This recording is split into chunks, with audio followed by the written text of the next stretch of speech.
एक हीरा जो बाहर से चमकता है पर अंदर से सिर्फ एक धोखा होता है। इंडिया का एक ऐसा बिजनेसमैन जिसके पास दुनिया के सबसे महंगे डायमंड्स थे, पर एक दिन सच सामने आया और पता चला कि वो सिर्फ हीरे नहीं बेच रहा था, वो सिस्टम को चला रहा था। यह कहानी है एक ऐसे नाम की जिसने पूरे देश के बैंकिंग सिस्टम को हिला दिया। हर कहानी की शुरुआत छोटी होती है। एक छोटा लड़का ज्वेलरी शॉप में खड़ा अपने आसपास लोगों को हीरे तराशते हुए देख रहा था। उसने बचपन से ही समझ लिया था कि हीरे की कीमत उसकी चमक से होती है। वक्त के साथ वो लड़का बड़ा हुआ और उसने सिर्फ हीरे नहीं बल्कि बिजनेस भी सीख लिया।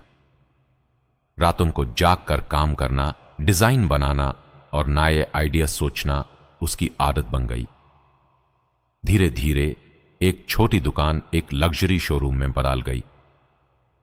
फिर एक शोरूम से उसका बिजनेस दुनिया के अलग अलग शहरों तक पहुंच गया। अब वो सिर्फ एक बिजनेसमैन नहीं था, वो एक ब्रांड बन चुका था। सक्सेस के साथ आती है एक चमक। प्राइवेट जेट्स, लग्जरी स्टोर्स और फॉरेन क्लाइंट्स के साथ उसकी लाइफ परफेक्ट लग रही थी। लोग उस पर ट्रस्ट करते थे और बैंक्स भी उस पर पूरा भरोसा करते थे। लेकिन शायद यही सबसे बड़ी गलती थी, क्योंकि कभी कभी जितनी ज्यादा रोशनी होती है उतनी ही गहरी उसकी परछाई होती है।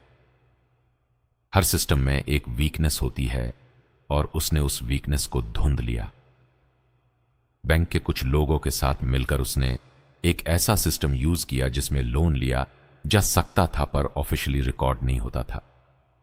इसका मतलब यह था कि पैसे निकलते रहे पर सिस्टम को पता ही नहीं चला।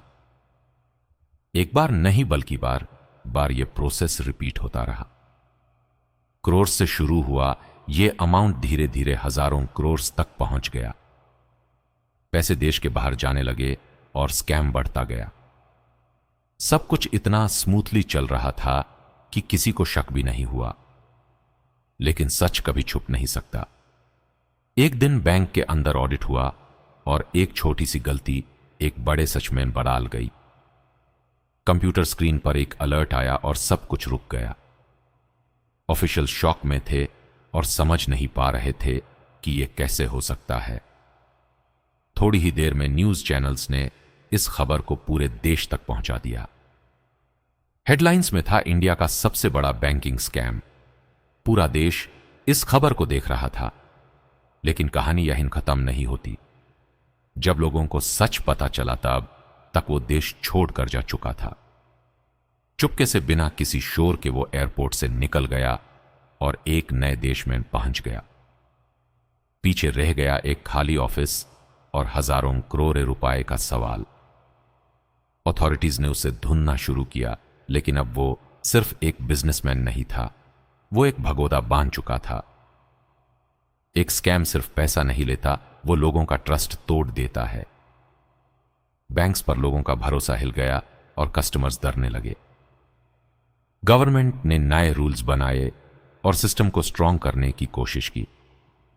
लेकिन जो ट्रस्ट एक बार टूट जाता है वो तुरंत वापस नहीं आता। यह कहानी सिर्फ एक इंसान की नहीं है, यह एक वार्निंग है।